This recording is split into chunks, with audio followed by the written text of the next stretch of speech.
The NX Life 250-piece solder and seal wire connector kit comes in a durable, high-quality storage and carrying case with a label on the front based on each of the 4 different sizes.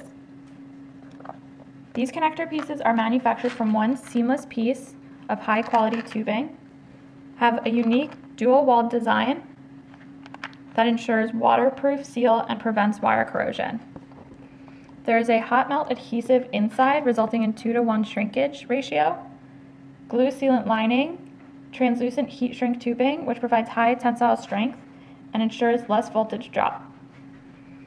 These are also make sure that it's resistant to stretch and mechanical damage. The high quality copper barrel in the middle provides increased current flow and ensures less voltage drop as well as prevents wire failures and reduces equipment downtime.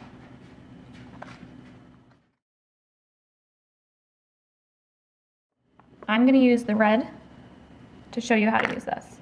I have a heat gun, which is recommended as the safest and easiest way to heat this, but you can also use a portable butane solder kit. So I'm going to put the connector piece on one of the wires.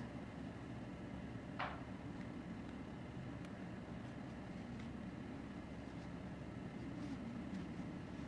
going to connect the 2 wires. And push the connector piece back. So the red bands are heat activated adhesive seals. The gray is the copper that is low temperature solder rings, and the entire tube is a heat shrinkable tube. So you will see the solder melt and shrink down tightly to make an adhesive activation where there's a waterproof seal. It will be hot, so make sure you let it cool at the end.